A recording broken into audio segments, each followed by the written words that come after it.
Week 3 picks for Sunday and Monday. 49ers already getting the week off to a win, and really bad news for Dallas Cowboys cornerback Trevon Diggs and his injury. All that and more coming up on today's Peacock and Williamson. NFL analyst Brian Peacock and former NFL scout Matt Williamson bring you expert NFL analysis every day in less than 30 minutes. Get an inside look into the NFL on the field and in the front office. With elite breakdowns, next-level analysis, and in-depth information only for the real NFL fans. This is Peacock and Williamson, and it starts now.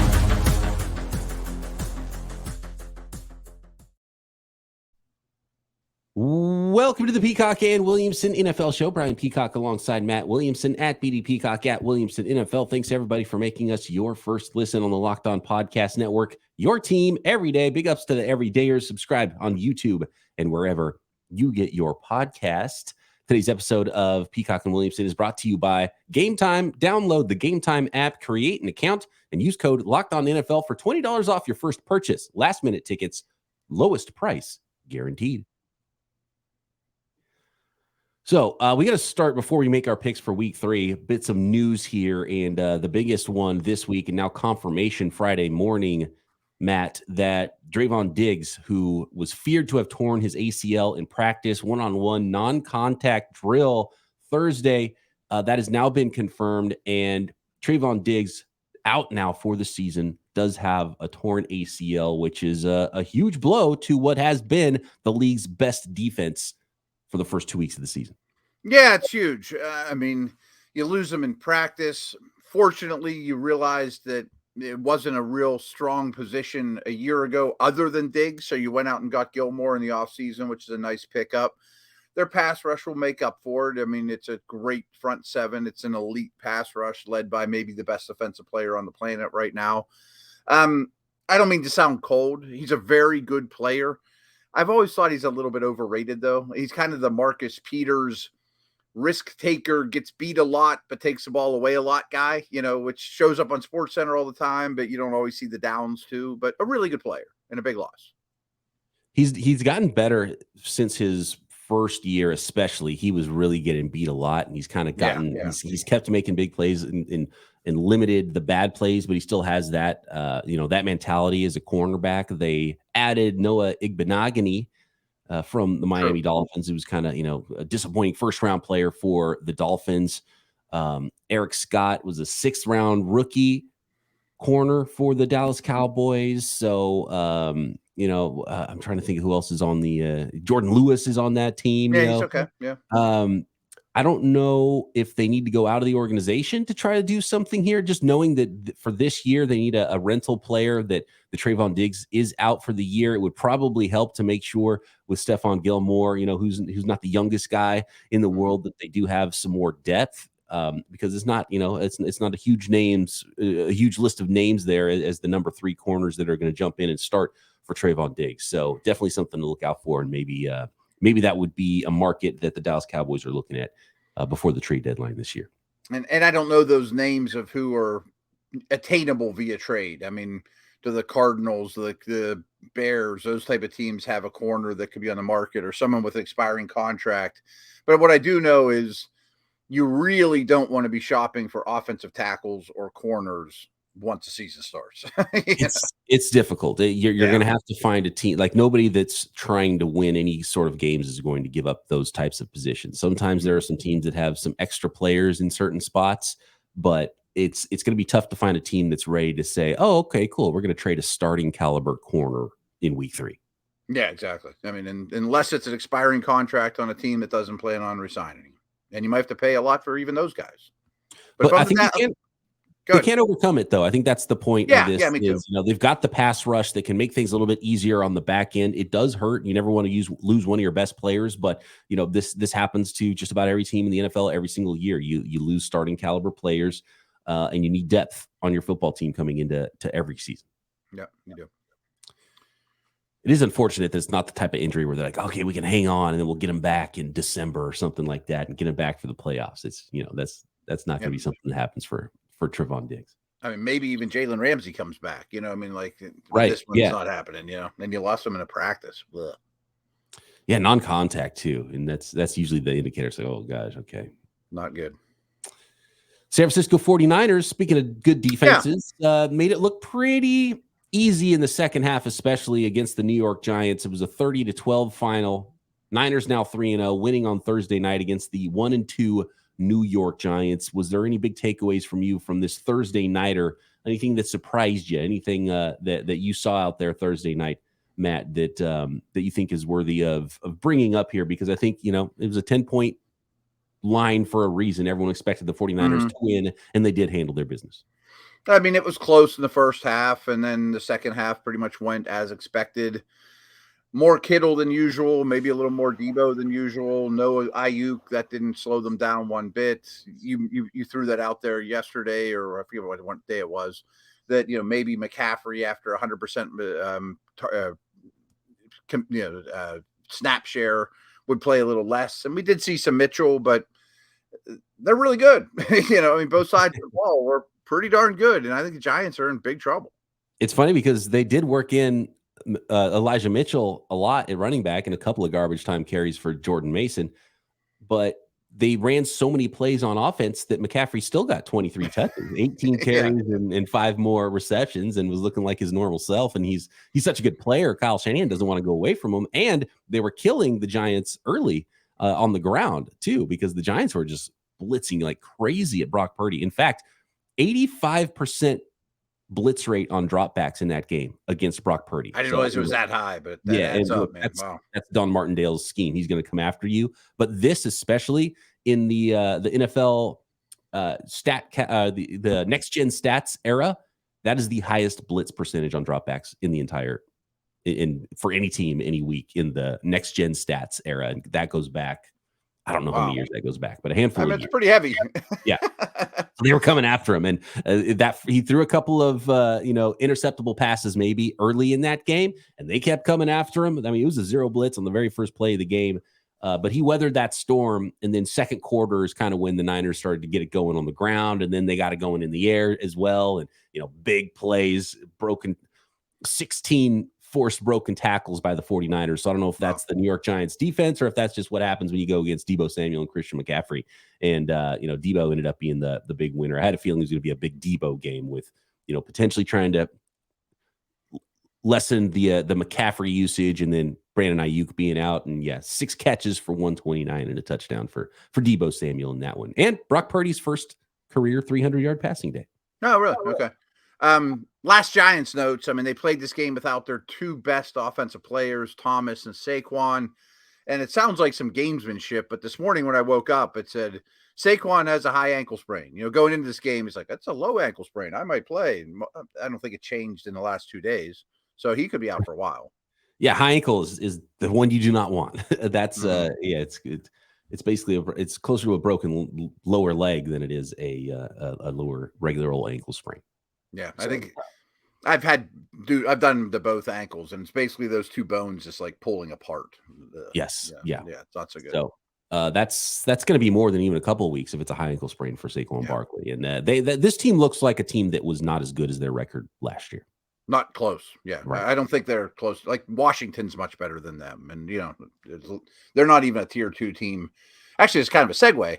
It's not a great slate of games this week, but there's some fun tier 2 NFC games, like the Lions, Saints, Packers, Falcons neighborhood, and the Giants aren't in that neighborhood. I don't think they are right now. They don't look good. Yeah. Their wide receiver group is one of the most what the kids would call mid these days. It's like it's the most amazing collection of like number 3 wide receivers I've ever seen, and they're all like filtering them all in. Yeah. It's like, wait, who is this again? Okay, that was Slayton. Oh, here's Wandale. Oh, Jalen Hyatt's kind of in the game for a second. He's your only big play guy with speed. He needs to be on the field more, in my opinion, at least to clear things out and keep teams honest, because they weren't making any big plays at all on offense. And you just look at this group and you're like, who do you even like? Where's the dynamism without Saquon Barkley? It doesn't exist for you. Like they all have the same grade on them. If we were playing Madden, they would all be the same grade. They're all 75. 70. Yeah, right. Sterling Shepard. Right. Yeah, exactly. They're all different, but they're just They need more dynamism on offense for sure. That roster is not quite as good as I think people expected the Giants to be based on what they did last year, which tells a lot about Brian Daboll as a coach. Getting more, and they have O-line issues to go on top of it, right? And then you have on top of it. Yeah, it does not help. Yeah, they're in trouble. 49ers did win on Thursday night. They're now 3-0 in a great position here after 3 weeks. The Los Angeles Rams finally found a taker after what? How many months? 16 months worth of talking about maybe trading Cam Akers. He is now a Minnesota Viking, and we will continue to make the rest of our picks for Week 3 next. Today's episode of Peacock and Williamson is brought to you by the Gametime app. If you're buying tickets to your favorite events, it shouldn't be stressful. So with killer deals on last-minute tickets and their best price guarantee, you can stop stressing over the tickets and start getting hyped for the fun you'll have. Gametime is the fast and easy way to buy tickets for all the sports, music, comedy, theater, NFL games, college football games, you name it. Gametime has those tickets and the best price guarantee.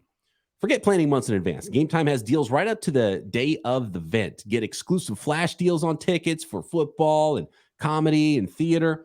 And you get images of your seat before you buy, so you know exactly what to expect when you arrive. And then you can buy those tickets in a matter of seconds. And they're right on the app, so you don't have to dig through your email to find where your tickets are for that event. So download the Gametime app, create an account, and use code LOCKEDONNFL for $20 off your first purchase. Snag the tickets without the stress with Gametime. Terms apply. Again, create an account and redeem code LOCKEDONNFL for $20 off. Download Gametime today. Last-minute tickets, lowest price guaranteed. Today's episode of P&W is also brought to you by our newest sponsor, DoorDash. You love the convenience of getting what you want right when you want it, right to your door, right? So with DoorDash grocery delivery, you can stock up for the week or order last-minute cravings conveniently. If you need fresh groceries for the week but don't have the time to get to the grocery store, try grocery delivery from DoorDash. You'll get everything you want delivered when you need it right to your door. You'll get exactly what you ordered, or we'll make it right. Sit back and enjoy quality groceries just like you picked them yourself. Easy substitutions right in the app, and best-in-class customer support. DoorDash delivers groceries exactly how you want them. And for our listeners, get 50% off your first DoorDash order up to a $20 value when you use code LOCKEDONNFL at checkout. Limited time offer. Terms apply. That's 50% off up to $20. No min subtotal. And zero delivery fees on your first order when you download the DoorDash app in the App Store and enter code LOCKEDONNFL. Don't forget, that's code LOCKEDONNFL for 50% off your first order with DoorDash.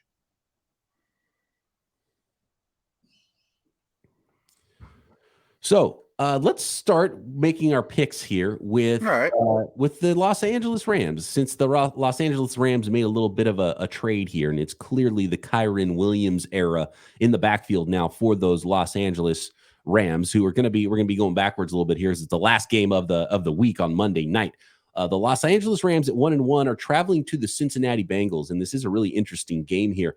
Bengals are favored by 3 points at home. I want to first start with the trade though of Cam Akers, and it's such a weird trade because of what was given up, and it's also been just the most odd saga ever because they did this exact same thing the exact same time last season, but Cam Akers ended up staying with the team because they couldn't find any takers. And then all of a sudden it's like, okay, well, I guess never mind. Just kidding. Cam Akers is our starter. And then all of a sudden it's like, oh, no, never mind. Week 2, no, he's not our starter actually. And you know what? We're going to try this all again and try to trade him. And usually when you announce that you're trying to trade a player, you're not going to get anything back. Yeah. And they really didn't get anything back for him. They got nothing for him. Like, is there no goodwill to just let the guy be a free agent? Did he prefer to be traded and not be cut and sign with whatever team he chooses? Because this is literally, Matt, the least amount you can get for a player in the NFL. Yeah. Because you can only trade picks, a certain amount of seasons into the future. And so now that we started the 2023 season, 2026 picks can now be traded.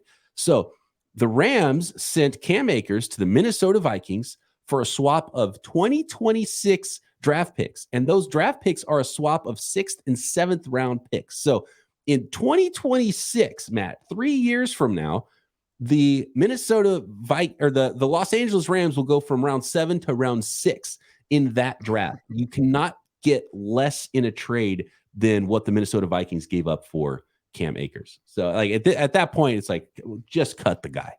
That's like getting a penny for like you put something on eBay and somebody buys it for a cent. Yeah, it's almost one of those things. It's like, well, if you don't pay something for it, you won't respect this thing, and you might throw it away. So maybe that's the thought here. It's like, you have to give us something, whatever the least amount possible that you can trade is, which is a 7th round draft pick and get a 6th back.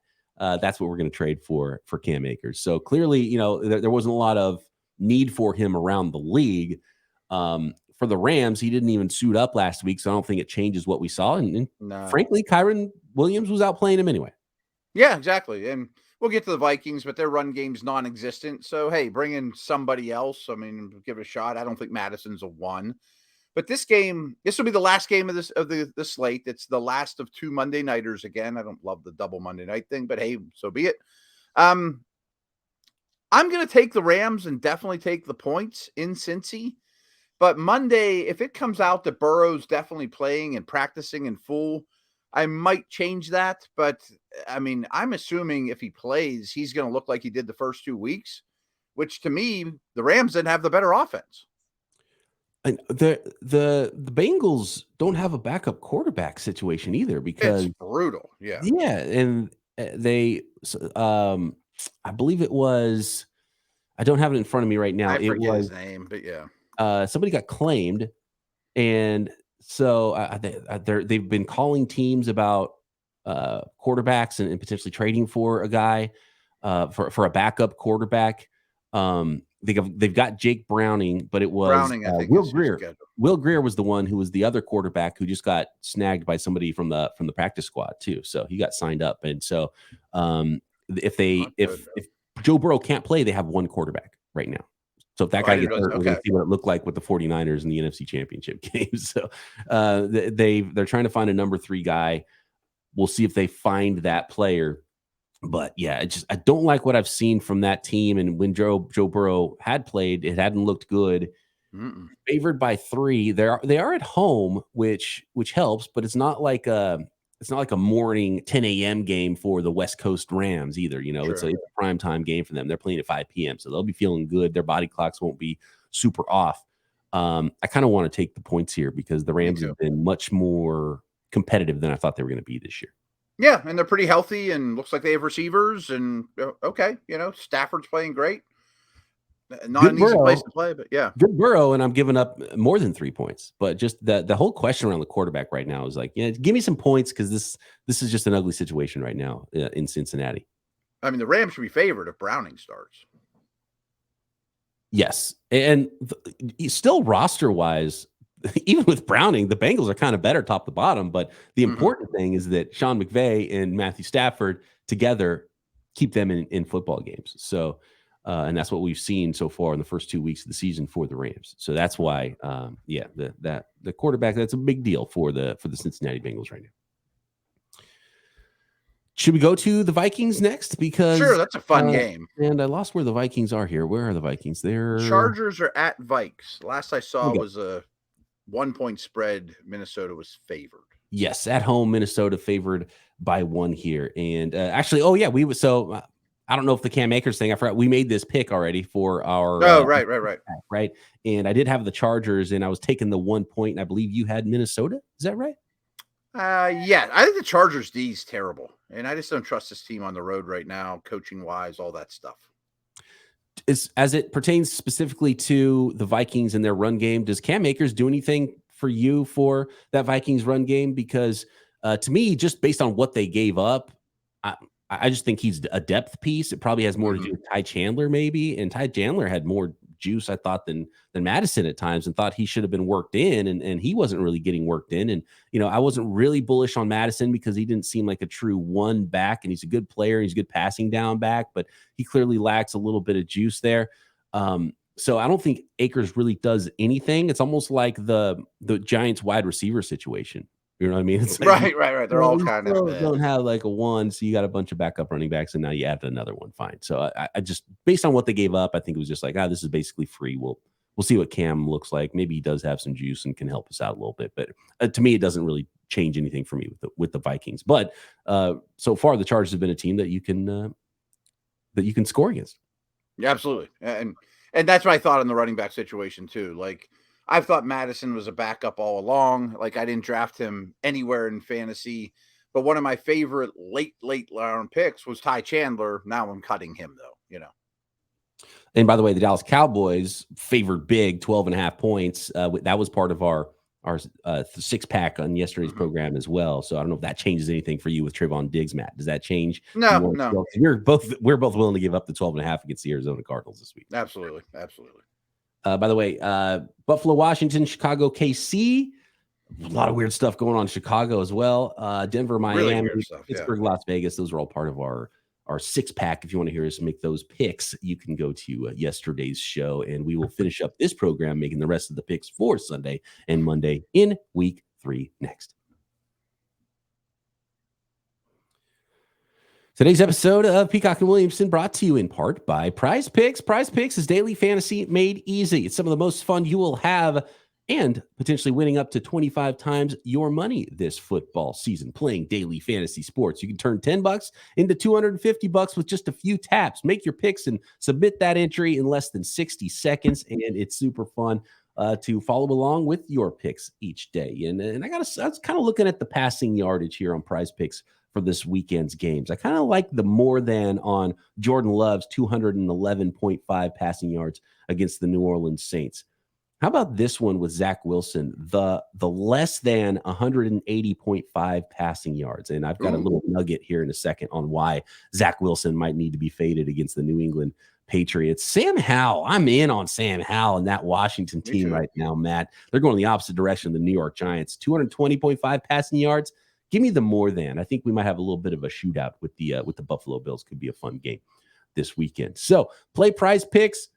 Win up to 25 times your money playing daily fantasy. Go to prizepicks.com/LockedOnNFL or download the app and use code LockedOnNFL for a first deposit match up to $100. That's prizepicks.com/LockedOnNFL. Promo code LockedOnNFL at PrizePicks. Deposit match up to $100. PrizePicks, daily fantasy sports made easy.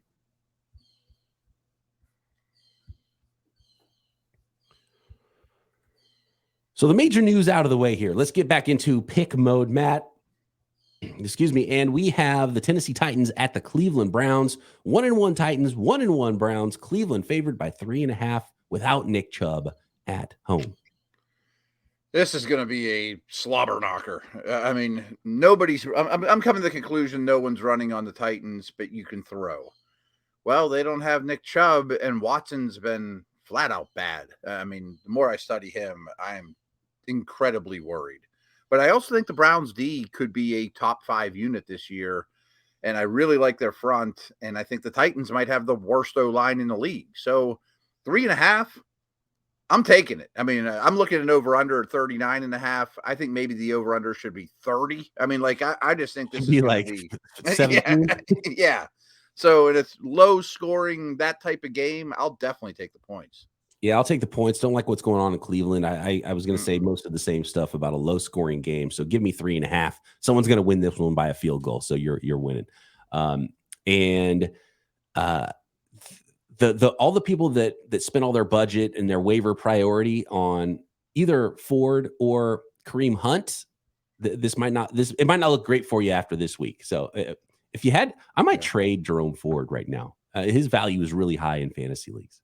Yeah, while you can. I mean, he's not going to give you that Chubb output. And he had a really nice big run that made his output after Chubb went out look better last week than it was. Exactly. Yeah. And he's a good player. And, if he's a nice player to have on your roster and potentially start many games for you in your fantasy leagues. But if I'm just looking at total value, how that could turn out, and Kareem Hunt in there as well, I might try to see if someone would give you an offer for Ford, maybe someone that lost Nick Chubb or something like that. I can see the Browns playing a lot of low-scoring games, to be honest with you. The Atlanta Falcons at the Detroit Lions. The 2-0 Falcons, Matt, against the 1-1 Lions. Detroit favored by 3 at home. Who you got?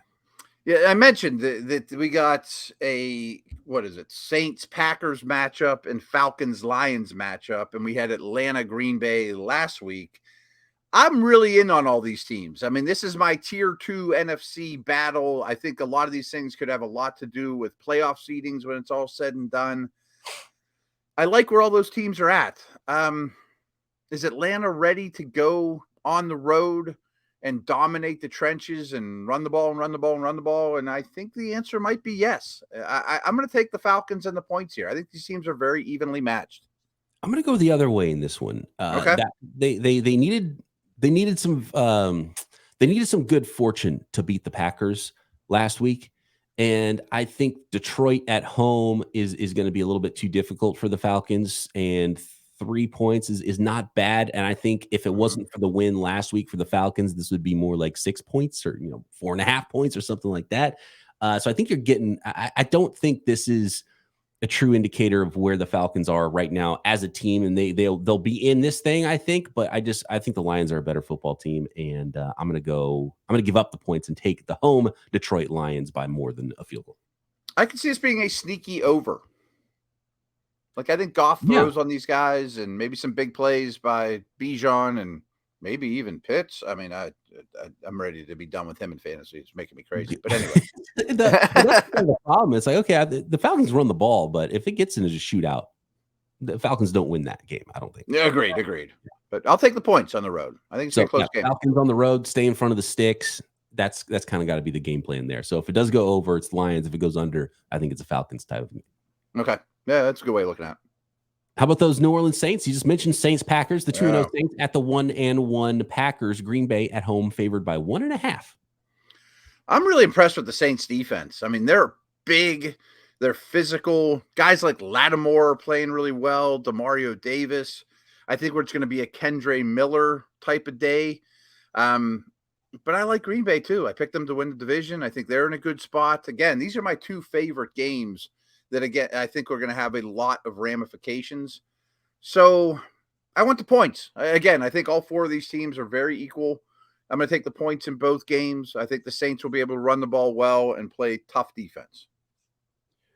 I am going to take the home team with both of these and give up the points with both. And it's only 1.5 in this one. I've really liked what I've seen from the Packers. Matt LaFleur is such a good football coach. And yeah, he really is.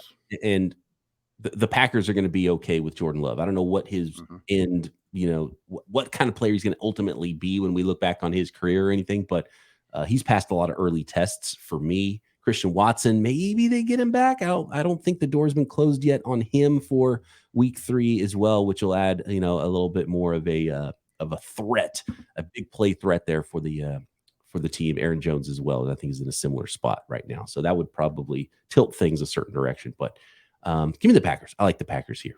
Sneakily, Green Bay's been like a top 3 offense this year. I mean, they're doing good things on that side of the ball. Yeah, they have first rounders all over the place on defense too. And, I'm intrigued. Definitely intrigued. And they blew it. I think we'd be talking about the Packers differently. They blew that game last week, in my opinion. They did. Falcons. They did. So if it was 1-1 Falcons, 2-0 Packers, I think both those lines would be very different. We've got the New England Patriots at the New York Jets. Here's a real quick stat for you before we make the picks, and I don't know if this will change your opinion on this game. Zach Wilson's career versus the New England Patriots. You could probably guess it was not great. I would bet.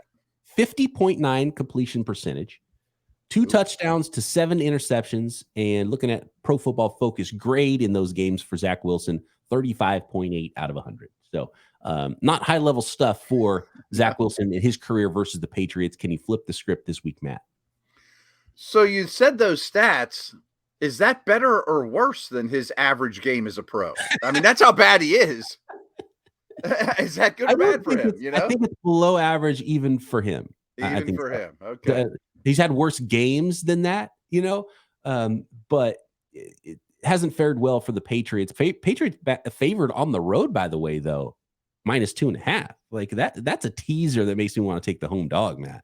Me so too. I want you to talk me into Zach Wilson playing well in this game, or at least just handing it off 40 times. See, I think that's the difference is when the Jets played Dallas, they couldn't hand it off 40 times. Where in this game, I think they can hand it off 40 times, keep it close. Of course, I like Mac Jones more than Zach Wilson, but I think these are two excellent defenses. This looks like another under game, even though it's not a high number. And I'll take the points at home. I don't think it's going to be big passing yard totals for Zach Wilson, but I'm with you, man. I'm going to take the points here. Home dog. Let's go. Yep. Low scoring. The over-under is the lowest of the week, by the way, 36. It's sure. I mean, I really like these defenses. It's even lower than that Titans-Browns game. Yeah, I can see that. We've got the Houston Texans at the Jacksonville Jaguars. 0-2 Texans look like one of the bottom 4 teams in the NFL right now, and which shouldn't be super surprising. But, man, I got to say, C.J. Stroud, they might have found their guy. So I'm kind of torn on this. If C.J. Stroud's a star, then they're fine. But they gave up. I cannot believe they gave up their first-round pick in the upcoming draft. It could be the Caleb Williams lottery ticket, right? Whether you're going to trade it or keep that pick and draft a quarterback. That's an interesting one. So CJ Stroud better be a star because otherwise it's going to look really strange. But overall, still, they're not a team that's ready to go win a whole bunch of games. That's why the Jacksonville Jaguars at home, Matt, are favored by 8 points. Yeah, and that's why what you're saying about Houston, I really feel strongly that the Cardinals and Bears are going to have like 4 of the first 5 picks in the draft. Houston's bad, but I don't think Stroud's bad. In a dynasty league just yesterday, I traded quite a bit for Nico Collins. I kind of have a crush on him all of a sudden. Okay. But yeah. I think he's legit. This Jags offense is really interesting to me. Like statistically, it's been really bad, but they've had a ton of drops, untimely penalties, weird things have happened to them. Like I think this is a perfect get right game for Lawrence to just put up huge points in fantasy and light these guys up. I'm laying the number. I'll take the Jags minus 8.5. I hate this one because it's so many points. And by the way, all of our lines here come from the folks at FanDuel. It's so many points, division opponents, familiar. I think there could be some ugliness to this game. Clearly, I would pick the Jaguars straight up. 8 points I don't love, but I think I'll have to give up those 8 points here and think the Jags can win by a couple of scores because they're just a better football team. And Nico Collins averaging 113 yards per game receiving right now, by the way. I know. He's passing the eyeball test for me. It's what you want. You want a team that's throwing a lot because they're behind and that the quarterback is looking for that specific receiver. And Nico Collins has that right now. He looks like a prototypical big physical guy. Yep. The Indianapolis Colts at the Baltimore Ravens. Ravens favored by 8 at home in this one. I don't think we're getting Richardson. So when we started recording this, I got a blurb that he didn't practice Friday. And that's almost impossible for him to get out of the concussion protocol. Mm-hmm. But Minshew's good. Minshew will move the ball and kind of like we were talking about. Good. It just makes it look so much different, right? The offense with Minshew versus Richardson. But just at their stage in their careers, I don't know if it really changes things as far as the line would go. I think they're going to be favored either way. It's not like if Richardson was playing, all of a sudden Baltimore would only be favored by 3 or something. Agreed. It's certainly not like the Bengals situation, in terms of losing your starter. I hate the number. I like how the Ravens offense is shaping up, but I still have questions about their defense. I don't know that they win by more than a touchdown. I think they win by 5, 6, 7, not 8. Yeah, this has the makings of an under game, win by a couple field goals maybe. So I'll take the points, but I hate the number on these last 2 games for sure. Yeah, backdoor cover, Minshew hits Pittman when there's nothing left on the clock type of thing, or 0-2 Panthers at the 1-1 Seahawks. Seattle at home favored by 5.5. I think they roll them. I'm really down on Carolina.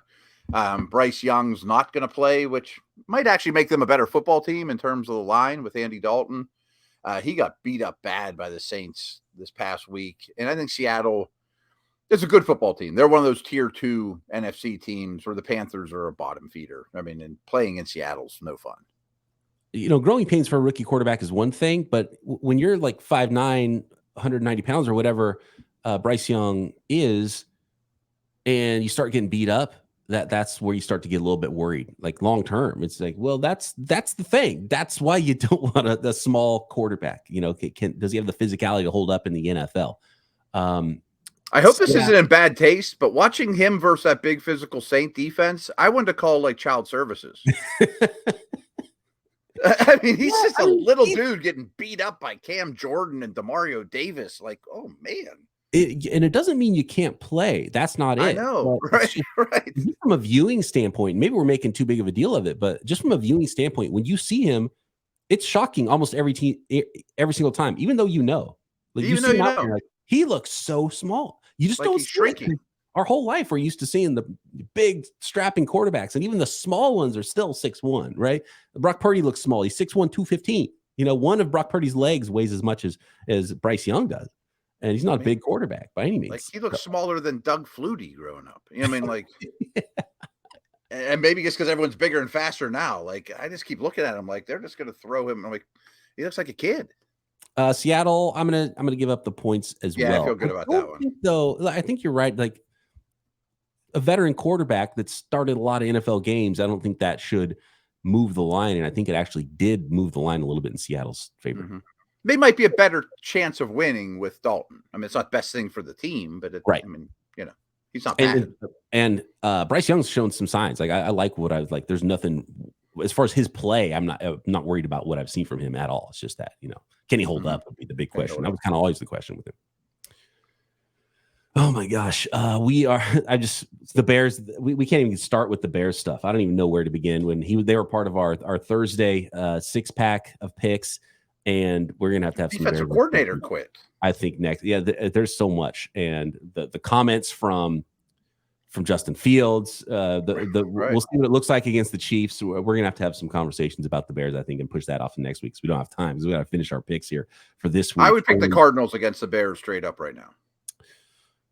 I just think they're in an awful place, and we'll talk Bears next week. But boy, they might be the worst team in the league. I would take the Bears over the Cardinals this week. There's a little. I liked Fields just might run like crazy. I liked how irritated Fields was. Screw it! I'm just gonna do what I want. You know what? I'll do it. Do you remember the movie Major League? Oh yeah. And Pedro Serrano at the end says, "F you, Joe Boo." F you, Joe Boo. I'll do it myself. Yeah, right. Then he can hit a curveball. Right. Fields. Yeah. All right. The last game we're going to get into and make our picks. Again, if you missed yesterday's show, we did a half dozen, our 6-pack like we do every Thursday, including Steelers, Raiders, Cowboys, Cardinals, and Bears, Chiefs, and some of the games here at the in the afternoon slate, in the evening slate. Let's go to Monday and finish it up with the Eagles at the Bucks, Matt. The 2-0 Eagles, 2-0 Bucks. This is playoff implications in week 3, Matt. Yeah, and I give the Bucks credit. I mean, I should know his name, but their new offensive coordinator is doing good work. And Baker looks comfortable. Evans and Godwin are really good receivers, and their line hasn't been awful. They got some star power on defense at home. I don't think the Eagles have quite clicked yet. I mean, they're still really good, but I think there's more in front of them. I think I'll still take Philly, but 5 sounds right. I'm not touching it. So Dave Canales, yes, he was, as I believe how you pronounce it, he came over from Seattle. He was an assistant coach for the Seahawks for over a decade, 2010 to 2012. So yeah, maybe he's the new bright young up and comer. Obviously did great work with Geno Smith there in Seattle as the offensive coordinator for the Tampa Bay Buccaneers. As far as this game goes with the Bucks and Philly favored by 5 on the road, and Philly has come away with 2 wins and not looked amazing in the first 2 weeks. Right. So this is the time of year you want the Eagles right now. I wish this was a different number because it would make it a lot easier. Those stinking folks at FanDuel are good at when they know what they're doing over there, making life tough on us. This could be a fun, telling game, though. Yeah, I mean, even if the Bucks don't win, there's no way I would pick the Bucks to beat the Eagles right now. But I kind of want to take the home dog points here and go Eagles by 3. So yeah, give me the points. Let's go. So I brought it up a few times about this tier 2, NFC side, and I still think the Eagles are tier 1. Could the Bucks be a tier 2 team if they can hang in this game? Oh, but the Bucks deserve to be in the conversation with Saints and Falcons for sure. You think so? Yeah, the Bucks belong in. Yeah, I'm torn if they do or not. But I do kind of think that Saints, Falcons, and Bucks deserve to be in the same bucket, and I do think it's just slightly below some of the other teams you're talking about in that tier. Like the Lions and Packers. And yes, I would put Lions Packers and both ahead of them, and Seattle, even though we haven't seen them at their best yet this season. Okay, that's fair. But that, I mean, those are the teams. Like you got to get these early season wins because they count just like the wins in December for that seeding in the playoff picture in the NFC. So it'll be a fun one on Monday night. I think there's a lot of momentum with that group, though, that tier 2 NFC group. Yep. Thanks, everybody, for making Peacock and Williamson your first listen. Those are the picks. Let us know what you think about those picks. And if you have any questions that bounce around your noggin while you're watching football this weekend, hit us up at BD Peacock, at Williamson NFL for next week's mailbag, or drop a comment and question on YouTube. Subscribe up there on YouTube or everywhere you get your podcasts. Matt and I back to break it all down Monday right here. Peacock and Williamson.